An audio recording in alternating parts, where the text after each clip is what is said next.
The development of currencies is one of the most important achievements in the history of mankind.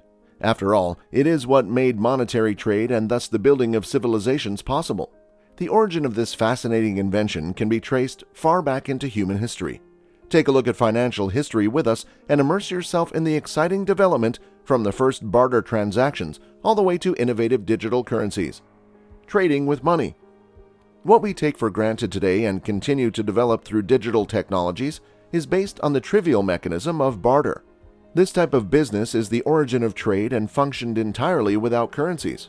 Instead, people traded in kind and livestock without using a medium as a unit of exchange. But it was not long before so-called intermediate means of exchange extended the exchange from object to object.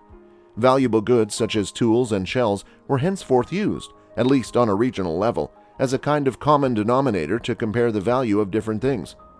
Since a supra-regional civilization did not yet exist in the millennia before Christ, and trade was regionally limited, various types of intermediate means of exchange developed in different places, which can also be described as the first currencies. Basically, all things or raw materials that were considered rare or valuable could be used as intermediate means of exchange.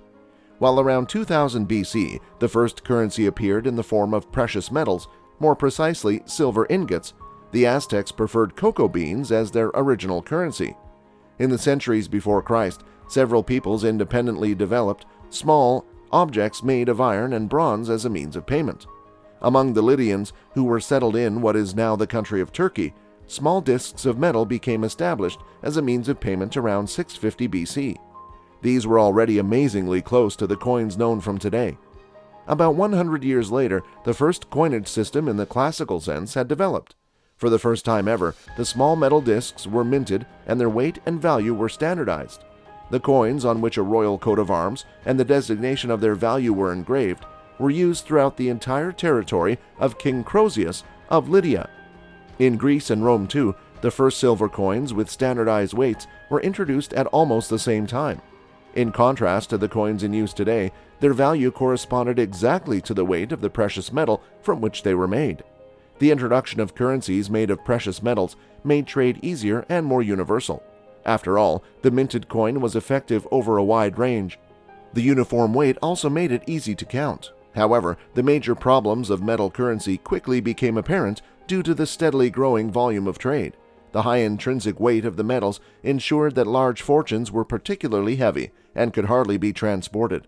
Moreover, at a certain point, the large demand for money could no longer be met with the available precious metal. Other solutions had to be used to standardize values.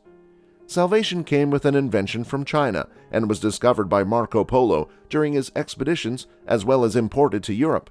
We are talking about imperial banknotes made of paper, which had already been in use in the Far East since the 11th century AD. But in Europe, people were initially still skeptical about this new form of currency. It was regarded as an emergency currency and was only issued as long as the notes issued could be covered by coins made of precious metal. In 1483, the first banknotes in Europe were issued in Spain as a substitute for missing coinage. In other European states such as Great Britain, France, and also Germany, paper money only established itself as a stable currency at the beginning of the 19th century. Before that, there was always the threat of severe inflation because too many banknotes came into circulation. But precious metals did not lose their value at all. On the contrary, with the introduction of the gold standard, each banknote corresponded to a fixed value in the stable and rare precious metal gold. Along with the establishment of banknotes as a further development of the value-covered currency made of precious metals, immaterial forms of currency also developed. Thus, book money found its origin in Italy in the 14th century in the form of checks to which a certain value was attributed. In this way, the concept of a bank offering its customers their own book money account emerged. The most famous example of such an institution is the Casa di San Giorgio in Genoa, which came into being in 1407. As technology developed, databases replaced the classic books and cashless payment transactions became established. The consistent further development of immaterial monetary transactions was the introduction of electronic money. The innovation here was that all transactions could be carried out with the help of a compact money card as a data carrier, which had and still has a certain credit balance. Beside that, The latest developments show that the transfer of currencies into the virtual world is no longer a dream of the future. Bitcoin, the first completely virtual cryptocurrency, has been publicly traded since 2009.